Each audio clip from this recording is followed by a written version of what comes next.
Ari ambuye naira naine. Naine. Naira naine tapu mulire kuno. Mwana we tapu mulire kuno. Iwe yo tamira muru mwana we. Mwana iwe.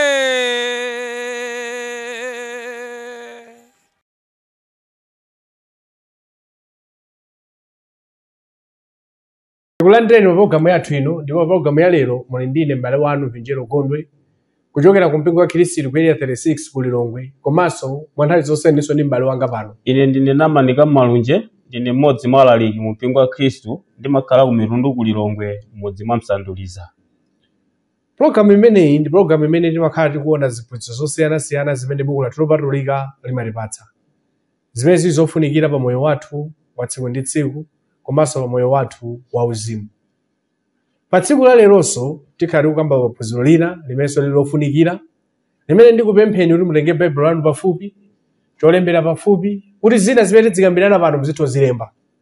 Komabe tudziwanso kuti nthawi zina ina mwina zimene zonse tingakhale nazo pafupi, koma tikozofuna somveranso pulogalamu imene pa nthawi yathu. Pamapeto timapereka nambala imene nambala mukuzogwiritsa ntchito kufuna kumvera pulogalamu imeneyi, tikozokutumizirani pa WhatsApp.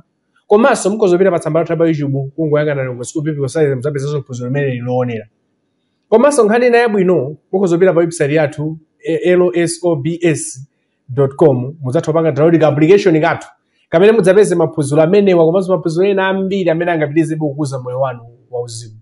Komanso mukozopita pa Play Store kungoyang'ana lsobs mudzapeza ka application kamene mudzatha kupanga download kupanga install mfoni mwanu ndikukhala ndi maphunziro amenewa osiyana-siyana. Pa tsiku la lero m'bale wathu tikulandireni. Zikomo kwambiri. Todziwa pa chaka ndi chaka timakhala ndi msonkhano umene timakhala nawo ku Mitundu. Chaka chinonso chaka cha 2025 tilinso ndi msonkhano. Tochula chaka cha 2025 ifo limene program nthazi lema zatobwerezedwa ndi munthu amadzaziva kuti 2026 2027 masonkhano tukama pano la 2025 umene ukuyamba mu August pa 8 9 komanso pa 10.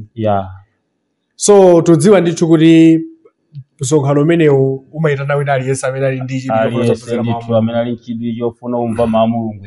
Komabe pa mapulogalamu athu akutsogolowa tikhala tikukamba zambiri zokudza msonkhano umenewu kuti ndotani. Komabe mapeto namba imene ipekedwe mukhozofunsanso zokudza msonkhano umenewu komanso mwina ena akhoza kukhala ndi phunziro imene angakonde kuti idzaphunzitsane nawina. Tikulandireni m'bale wathu Malunje. Zikomo kwambiri. Makamaka pa tsiku la lero pamene tikhalenso tikuona pa phunziro lina lofunikira kwambiri. Chabwino. Phunziro lokhudza Mzimu Woyera. Mzimu Woyera. Chabwino. Tikakamba za Mzimu Woyera ndionena kuti muzipembedzo zambiri amakamba ndithu. Ndipo anthu ambiri amafunitsitsa kuti ine ndakhala ndi Mzimu Woyera, amene ndadzazidwa ndi Mzimu Woyera, amene ndilere. Neno ndi chinthu chofunikira kuti kuti Baibulo limakambapo chani pa zinthu zokhudza Mzimu Woyera. Koma mwina poyambira tikakamba za Mzimu Woyera, kuti Mzimu Woyera ndi ndani? Zikomo kwambiri. Tikatengera buku lopatulika Baibulo, Mzimu Woyera ndi mmodzi mwa umulungu. Ndikanena kuti ndi mmodzi mwa umulungu chifukwa chakuti buku lopatulika Baibulo limationetsera kuti mu mulungu amaonekerapo atatu. Tukamba za Atate amene amatchulidwanso kuti Yehova, tukamba za Mwana amene amatchulidwa kuti Yesu, komanso tukamba zokhudza Mzimu Woyera. Chipangano chatsopano mumapezeka koma wakuti umulungu.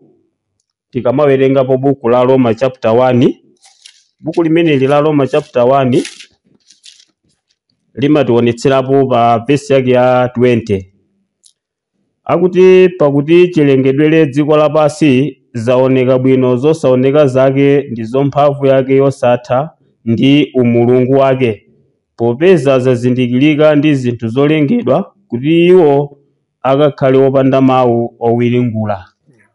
Mawu awa onena kuti umulungu amene akupezeka pa Roma chapter 1 verse yake ya 20 amapezekanso pa 2 Petro chapter 1 pa verse yake ya 3. Potanthauzidwa kwa mawu akuti umulungu amabweretsa mawu oonetsa kuti alipo angapo. Ndi mawu amene tikabwera ku chipangano chakale kuchiyambi pa nthawi imene mulungu anafuna kulenga munthu woyamba Adamu, adalankhulapo mawu amene amapezeka pa Genesis 1:26. Polankhula nthawi imene mulungu amanena kuti tipange munthu mu chifaniziro chathu. Ponena kuti tipange komanso chifaniziro chathu, akuwulula kuti olankhulayo amalankhulira angapo. Choncho mu chipangano chatsopano popezeka mawu akuti umulungu akugwirizanitsa ndi mawu amenewa. Koma tsono pamene timafuna tipeze mulingo weniweni kuti odangapo amenewa anangati, ndiye kuti buku lopatulika Baibulo limationetsera pa nthawi imene Yesu ankabatizidwa mu Mateyu chapter 3 verse 16 ndi 17. Pa Mateyu chapter 3 verse 16 ndi 17 pali mawu oti, ndipo Yesu pamene anabatizidwa pomwepo anatuluka m'madzi, ndipo onani miyamba inatsegukira iye, ndipo anapenya mzimu wa Mulungu wakutsika ngati nkhunda nudza nutera pa iye. 17. Ndipo onani mawu akuchokera ku miyamba akuti, uyu ndiye mwana wanga wokondedwa, mwa iyeyu ndikondwera. Inali nthawi imene Yesu ali pa dziko lapansi amabatizidwa mu mtsinje wa Yorodani, ndi atangotuluka kuti wavuka m'madzi muja, ndiye kumwambako kunabwera mzimu woyera umene udadzanutira pa iyeyo. Ndiye kenaka kumwamba kunalankhula mawu kuti uyu ndiye mwana wanga wokondedwa. Pamenepa ndiye kuti atatu awa adaonekera, Atate analankhula mawu kumwamba, mzimu woyera ndi umene umatsikawo, Yesu ndi amene ankabatizidwayo. Choncho pamenepa ndi pamene kuti bawa kuti umulungu ndiye kuti utionetsera kuti muli atatu. Ndi mawu amene samadzapezeka pa Mateyu 28 verse yake 19 pamene Yesu amachoka, powauza ophunzira ake adawauza kuti mumuke mukaphunzitsa anthu a mitundu yonse ndi kuwabatiza mu dzina la Atate, Mwana ndi Mzimu Woyera. Choncho mabuku amenewa amationetsera kuti Mzimu Woyera ndi mmodzi wa umulungu. Tikabwera mu Yohane chapter 14 amakamba chifukwa cha ntchito zimene alina adagwirapo. Mu Yohane chapter 14 mu verse yake ya tikaona verse yake ya 26 akuti, koma Nkhosweyo Mzimu Woyera amene Atate adzamtuma m'dzina langa, iyeyo adzaphunzitsa inu zonse nadzakumbutsa inu zinthu zonse zimene ndinanena kwa inu. Apa buku lopatulika Baibulo Yesu amamutcha kuti ndi Nkhoswe. Yakhala Nkhoswe, timadziwa Nkhoswe imene imakhala ngati mkhala pakati wa wina ndi mnzake. Choncho pakati pa Mulungu ndi ife anthu, Nkhoswe imathandizirapo makamaka pa chiyanjanitso. Ndi chifukwa chake Mzimu Woyera umatchedwa kuti Nkhoswe.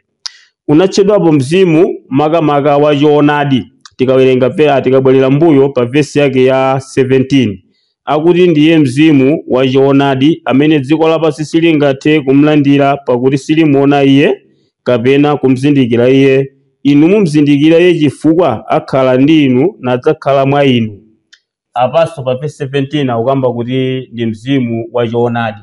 Ndiye kuti afuna kuti ndi mzimu wa choonadi chifukwa ndi amene anathandizira kuti mawu a Mulungu akhazikike pakati pathu.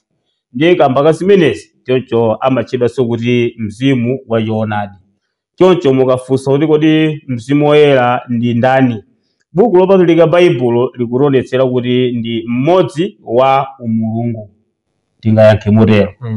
Ndithudi pamene maona apapa munadzatibweretsa buku la Yohane chapter 14 verse 26 pamene akutchulidwa kuti Nkhoswe kapena Mzimu Woyera amene Atate adzatuma m'dzina langa. Yesu amauza ophunzira ake kuti adzatumiza Nkhoswe kapena Mzimu Woyera amene Mulungu Tate adzamutume mu dzina lake. Ndazina munthu amatokhala ndi mafunso lino kuti ndi ntchito yake ya mzimu imeneyi inali yotani Baibulo mfunso kuti mzimu imene ntchito yake ndi chani pamene Yesu amauza kuti Atate wanga adzatumiza. Zikomo kwambiri. Pamene mafunsafunso limeneli tikabwera mbuku lopatulika Baibulo, Yesu asananyamuke pamene amatsanzika ophunzira ake adalankhulapo mawu ena amene apezeka pa Yohane chapter 16 mu verse yake ya 13 akuti, koma atadza iyeyo mzimu wa choonadi adzatsogolera inu mchoonadi chonse, pakuti sadzalankhula za iye mwini koma zinthu zilizonse adzazimva adzazilankhula, ndipo zinthu zili nkudza adzakulalikirani. Yesu pochoka akuwapatsa ndithu lonjezo ophunzira ake kuti iye akapita ndiye kuti mzimu wa choonadi akabwera, ndipo adawawuzanso ntchito ineyo kuti adzagwire kuti adzatsogolera inu mchoonadi chonse. Tikamati choonadi tikukamba za mawu a Mulungu. Atakwanitsa Yesu kuwatsanzika ophunzira, pofika tsiku limeneli amatsanzika pa Machitidwe chapter 1. Pa Machitidwe chapter 1 Yesu pamene amatsanzika kupita kumwamba adawawuza kuti ndikapita kumwamba pasanapite masiku ambiri ndiye kuti Mzimu Woyera adzadza pa ndani, adzadza pa inu. Atangochoka Yesu pa Machitidwe chapter 1 ndi pamene padangopita masiku okwana 10 ndi pamene Mzimu Woyera umatani umabwera. Choncho utabwera Mzimu Woyera ili nali tsiku la Pentekoste. Ndiye chimene chinadzachitika Mzimu Woyera atabwera, chinthu choyambirira chimene anachita anawathandiza ophunzira kuwapatsa mphamvu yoti anthu ku dziko lapansi aziwakhulupirira pa zimene azilalikira. Makamaka Mzimu Woyera poyamba anayamba kuonetsa zozizwitsa pakati pa atumwi aja. Choncho ntchito yoyamba imene Mzimu Woyera anagwira ndiyo wathandizira atumwi kuti pamene azikalalikira ku dziko anthu azikavomereza kuti anthu amenewa watumidwa ndi Mulungu, makamaka pamene iwowa pamaoneka zinthu zozizwitsa kuchokera ku Mzimu Woyera. Chozizwitsa china chimodzi chimene tingachiwerengepo pa Machitidwe chapter 9. Machitidwe chapter 9 tichiwerengapo kuyambira verse la 39. Ndipo Petro ananyamuka napita nawo, mmene anafikako anapita naye pa chipinda chapamwamba, ndipo amasiye onse anayimirirapo pali iye nalira, namuonetsa malaya ndi zovala zimene Dorika adasoka pamene anali nawo pamodzi. Verse 40. Koma Petro anawatulutsa onse nagwada pansi napemphera, ndipo potembenukira ku mtembo anati, Tabita uka. Ndipo ndipo pakuona Petro anakhala tsonga. Ndipo Petro anamugwira dzanja namnyamutsa, ndipo mmene anayitana oyera mtima ndi amasiye anamupereka iye wamoyo. Ndipo kudadziwika kuyopa konse, ndipo ambiri anakhulupirira Ambuye. Ndipo kunali kuti anakhala iye m'Yopa masiku ambiri ndi munthu Simoni wofufuta zikopa. Uyu ndi mmodzi mwa atumwi amene analandira Mzimu Woyera. Tsono monga ndanena kuti Mzimu Woyera amachita zozizwitsa pakati pawo. Anthu amene amakayikira kuti atumwi alalikira zochokera kwa Mulungu, pamene Mzimu Woyera anafika pa atumwi, pamene anayamba kuonetsa zozizwitsa, zimene zinapangitsa anthu tsopano kuvomereza kuti anthu awa ndi atumiki a ndani? Atumiki a Mulungu. Ndipo chozizwitsa china chimene chinaonekera mwa Petro, Mzimu Woyera atamuthandiza adadzutsa munthu wakufa, chimene ngakhale lero chizachitikadi ndiye kuti anthu akhoza kuzizwa. Choncho ntchito yoyamba imene Mzimu Woyera adaonetsa ndi kuwathandiza atumwi kuti azichita zozizwitsa, kuti anthu okhala ku dziko lapansi avomereze kuti zimene anenawa ndi zotani? Ndi zoona. Zalembedwanso pa Machitidwe chapter 3, panali munthu wina amene adabadwa wopuwala miyendo, amene pa chipembedzo cha Ayuda ankamunyamula kuti akakhale pa khomo la kachisi. Munthu amene samayenda, chipembedzo chikatha momunyamulanso pita naye ku nyumba. Koma atumwi Petro ndi Yohana atapita kumeneko adakapangitsa kuti munthu uja adalungamitsidwa mpaka miyendo yomwe idali yopuwala idakonzeka mpaka nadayenda, anthu adazizwa. Ntchito yoyamba imene Mzimu Woyera adagwira ndithu ndi kuwapatsa ophunzira mphamvu kuti anthu azakhulupirira pa zozizwitsa zimene amapanga. Panali ntchito yachiwiri imene Mzimu Woyera anadzagwira pakati pa atumwi. Monga Yesu adanena kuti akabwera Mzimu Woyera adzatsogolera inu m'choonadi. Ndingofuna ndifotokozerepo tanthauzo la mawu kuti adzatsogolera inu m'choonadi. Tikamaona pa 2 Timoteo chapter 3 kuyambira verse 16, pamene pamanena kuti lemba lililonse Mulungu adachita chowuzira kuti lilembedwe. Mawu akuti adawuzira amafuna kutanthauza kuti Mzimu Woyera atabwera zimakhala ngati kuti inu ndinu Mzimu Woyera, tsopano ine ndine mtumwi. Ndiye tsopano ine amene ndili mtumwi ndakhala ndatenga cholembera ndi pepala. Koma zimene ndizilemba apa zinthu zimene muzinduza ndani? Ndinu. Ndiye kuti inu mukanena mukandikumbutsa ine nizilinga zimene kumatani? Kumalemba. Ndiye limene buku lopatulika Baibulo linalembedwera. Ndiye chifukwa chake amanena kuti Mzimu Woyera akabwera adzatsogolera inu m'choonadi. Chifukwa chakuti iye ndazizambira unena atumwi asanalembe. Ndiye kuti iye watsogolera zoti zichi alembezo. Choncho buku lopatulika Baibulo linalembedwa ndi anthu amene Mzimu Woyera ndi amene ankauza zotani zolembazo.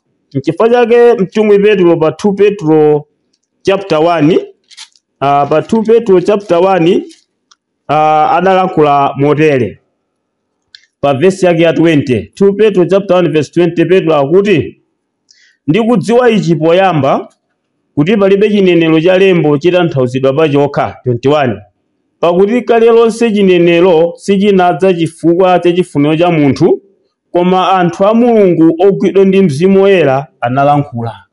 Apa Petro akutsimikizira kuti palibe chinenero cha lembo chimene chitanthauzidwa pa chokha, chifukwa kale lonse chinenero sichinadze chifukwa cha maganizo a munthu, koma anthu amene Mzimu Woyera adawafikira ndi amene analemba mawu a Mulungu.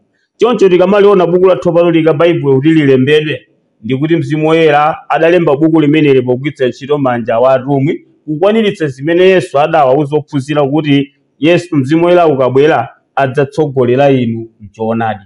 Choncho ntchito ya Mzimu Woyera imene anagwira yoonekera bwino buku lopatulika Baibulo: 1 kuwathandiza atumwi kuchita zozizwa, kachiwiri zozizwa zina anavumbulutsa mawu amene timawerenga. Choncho mukafunsa kuti Mzimu Woyera anagwira ntchito yanji pakati pa dziko lapansi, yodziwika bwino ndi imeneyi. Alright, icho ndi chinthu chofunikira kwambiri chifukwa nthawi zina pamene tidzifunsana kupita kutsogolo tu program ina zimafuna kuti tiyike maziko amenewo kuti anthu timvane bwino kutsogoloko. Makamaka so china chimene anthu amakhala nacho ndi chidwi kwambiri pa nkhani yokhudza Mzimu Woyera ndi chokhudza kudzazidwa ndi Mzimu Woyera. Timamva anthu azipembedzo zosiyanasiyana kuti abwerani kuno mudzapempheredwa, mudzapatsidwa Mzimu Woyera, mudzate pamakhala zokambidwa zambiri. So nthawi zina anthu amakhala ndi mafunso kuti kuti zimayenda motani zinthu zimezi. Akanena kuti munthu uyu wadzazidwa ndi Mzimu Woyera amafuna kutanthauza kuti zatani. Baibulo limati zimarani ngati Baibulo limanena zokhudza kudzazidwa ndi Mzimu Woyera. Zikomo kwambiri. Pa fundo imeneyi dziko lapansi lakhala limodzi losokera kwambiri. Tikamakamba zakuti Mzimu Woyera akati wadzazidwa ndi Mzimu Woyera pali maganizo pafupifupi atatu anthu amene amakhala nawo. Pali maganizo oyamba amene anthu amanena kuti zoti Mzimu Woyera udagwira ntchito pakati pa anthu ndi zoona, koma osati panopa udaleka kugwira ntchito pakati pa anthu. Mzimu Woyera udadzagwira ntchito pamene kunabwera unadzakhala pamodzi ndi atumwi, ndipo atumwiwa unawathandiza kulemba mawu a Mulungu, komanso mawathandiza atumwi kuti akhuzokwanitsa kuyika manja pawena kuwapatsa zozizwa kapena mphatso zosiyanasiyana. Koma pakutha pakuti atumwi anatha, chipangano chatsopano chinamalizika kulembedwa, basi Mzimu Woyera adaleka kukhala pakati pa anthu. Maganizo amenewa alipo, maganizo oyamba. Pali maganizo a namba 2, pali anthu ena amanena kuti ayi Mzimu Woyera ukadagwira ntchito ndithu pakati pa anthu, koma chimene amanena anthu amanena kuti kagwira ntchito ka Mzimu Woyera umakalowa mwa munthu amene wavuta kwambiri kumbali yokhudza kuti asiye uchimo, ndi munthu amene ngokhazikika pa machimo amene dziko lapansi silinga limakhulupirira kuti sangasinthe. Nditse pano m'malo mwake Mzimu Woyera umabwera kudzalowa muti mmenemo nudzampangitsa munthu uja kuti zoyipa zijatani azisiye, komanso kuti akhululukidwe machimo. Maganizo awa alipo kuti Mzimu Woyera umatheka kuti Mzimu Woyera weniweniwo umakapeza kuti ngati ine kammatamba kammatati singasiye zoyipa, umadzapeza kuti walowa mthupi mwangamu kunchotsa machimo. Maganizo amenewa alipo. Maganizo oyambirirawa onena kuti Mzimu Woyera sukhala mwa ife, tikatengera m'buku lopatulika Baibulo siolondola. Komanso maganizo awa onena kuti Mzimu Woyera umagwira ntchito kuti umakalowa mwa munthu amene akuchita zoyipa nukamsintitsanso kuti asiye zoyipa nkukhululukidwa. Maganizo amene wanso solondola, sogwirizana ndi buku lopatulika. Koma tsopano fundo yachitatu imene imaonetsa kuti ndi yolondola pa nkhani imene yogwirizana ndi buku lopatulika Baibulo. Mzimu Woyera anthu andimvetsa apa, Mzimu Woyera umakhala mwa ife. Koma tikamati umakhala mwa ife, pa dziko lapansi pano tilipo anthu amagawo awiri lero, pali akhristu komanso pali amene sali akhristu. Tsopano tikamati Mzimu Woyera amakhala mwa ife, ndiye kuti tikukamba za iwo amene ali akhristu osati amene sali akhristu ayi. Mwachitsanzo tikamawerenga m'buku la Agalatiya chapter 4 verse yake ya 6. Pa buku limeneli la Agalatiya chapter 4 verse yake ya 6 akunena kuti ndipo popeza muli ana, Mulungu anatumiza mzimu wa mwana wake alowe m'mitima yathu ofula Aba Atate, kotero kuti sulinso kapolo koma mwana, koma ngati mwana olowa nyumba wa Mulungu. Akuti popeza ife tili ana, tatchedwa ana a Mulungu chifukwa Mulungu anatumiza mwana wake Yesu, ndipo analola kuti mzimu wake ulowe m'mitima ya ife. Akamati m'mitima ya ife apa ukamba za iwo amene ali akhristu, amene anabatizidwa mwitchedwa akhristu kapena kuti ana a Mulungu. Ndi aonena kuti mzimu woyerayo amakhala mwa ndani? Amakhala mwa ife. Akamati mwa ife tukamba za akhristu osati amene sali akhristu. Mofanananso ndi zimene zalembedwa buku la Aroma chapter 8. Pa Aroma chapter 8 patitsimikiziranso fundo yofananayo kuti Mulungu akuchita bwanji makamaka pa nkhani yokhudza mzimu woyera makamaka kukhala mwa ife anthu. Aroma chapter 8 verse yake ya 26 akuti ndipo momwemo mzimu athandiza kufoka kwathu, pakuti chimene tichipempha monga chiyenera sitidziwa, koma mzimu mwini atipempherera ndi zobula zosatheka kuneneka. Apa unena kuti ndipo momwemo mzimu athandiza kufoka kwathu. Apa unena kwa ife amene tili akhristu. Mzimu woyera amagwira ntchito kwa ife amene tili akhristu makamaka ndi kukhazikika mwa ife. Choncho titsimikize pano kuti mzimu woyera amakhala mwa ndani? Amakhala mwa ife, akadakhalabe mwa ife amene tili akhristu. N'chifukwa chake paona Korinto chapter 6 verse 19 Paulo adafunsa kuti kodi simudziwa kuti inu ndinu kachisi wa mzimu woyera? Ngatidu mzimu woyera akhala mwa ndani? Akhala mwa inu. Tsono ngati ife tili kachisi wa mzimu woyera, ndiye ngati mzimu woyera sukhala mwa ife, ndiye tili kachisi wake bwanji? Choncho apa patitsimikizira ndithu kuti fundo yolondola ndiyoti mzimu wa Mulungu umakhalabe mwa ndani? Mwa ife. Koma tili amene ali akhristu osati amene sali akhristu.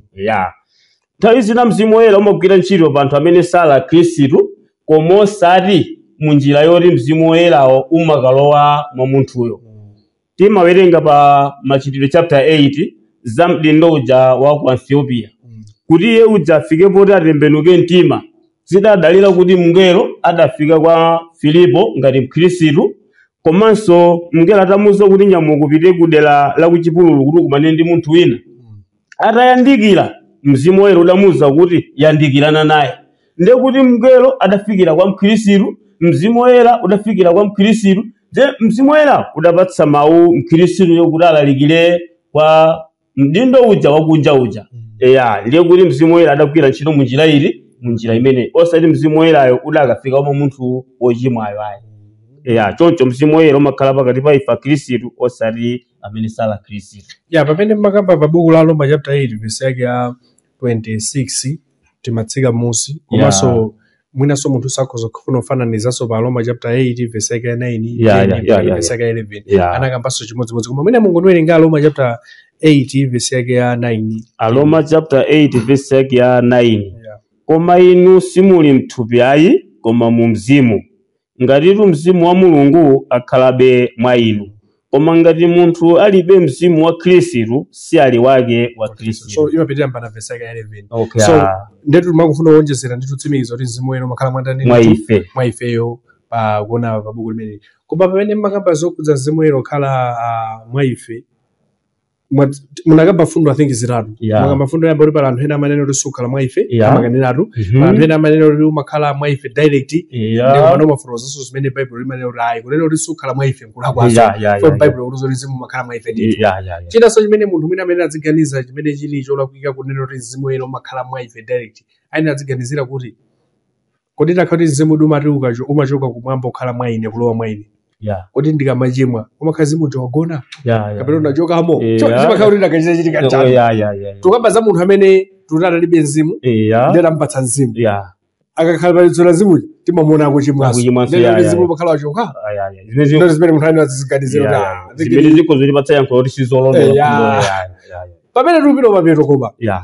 umakhala mwa ife morani fa munthu akozofunsa kuti anenadi kuti umakhala mwa ife koma umakhala mwa ife morani chifukwa fonso yako zobwere foti silanga maja baibulo lukukana kuti sukhala mwa ife wilo lowa ine Yeah. koma nofunthu kumatsa kuti umakhala mwa ife morani Zikomo kwambiri. Takamba kuti mzimu woyera atabwera pa atumwi.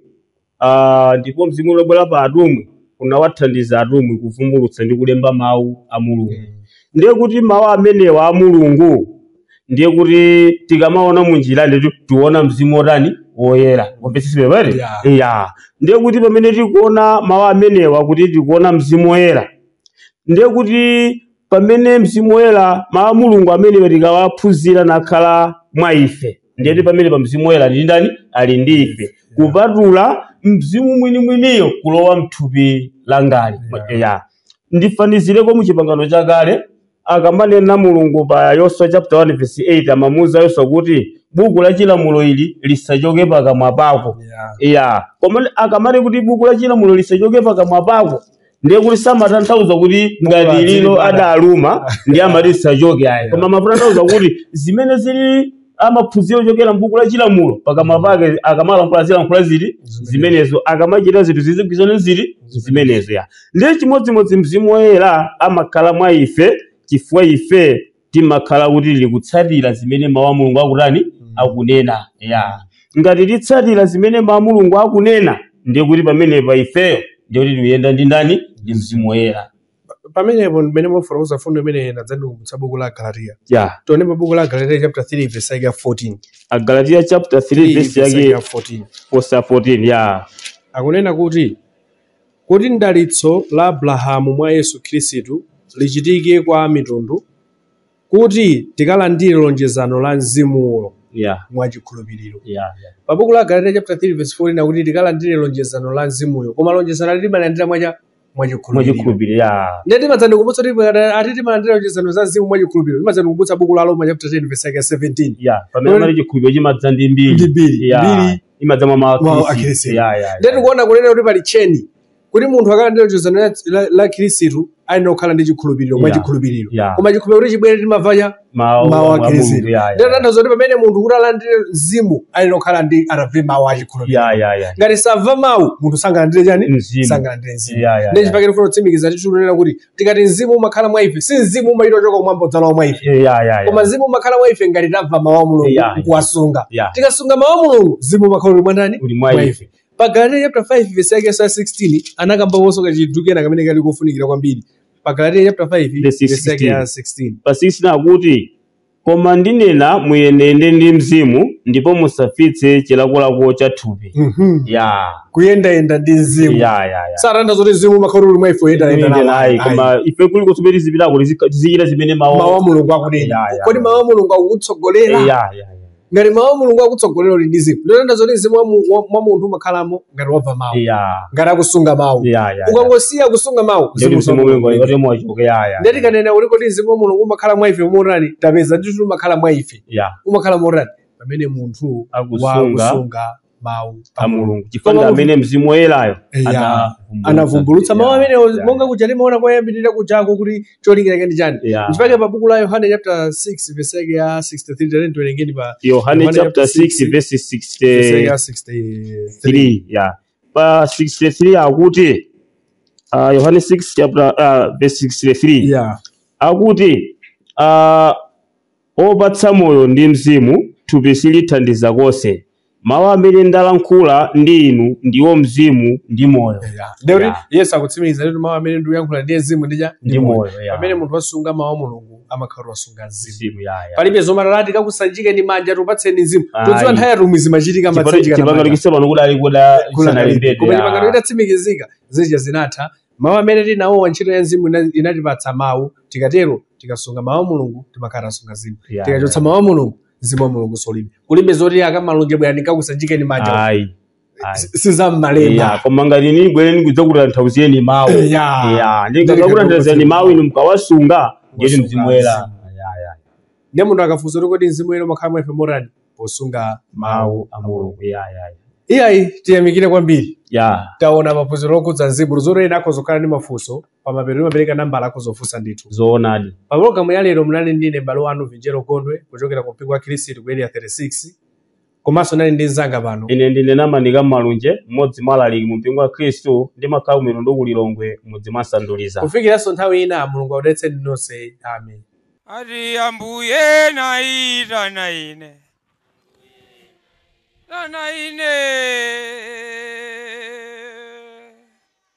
naita na ine tapumulire kuno mwanawe tapumulire kuno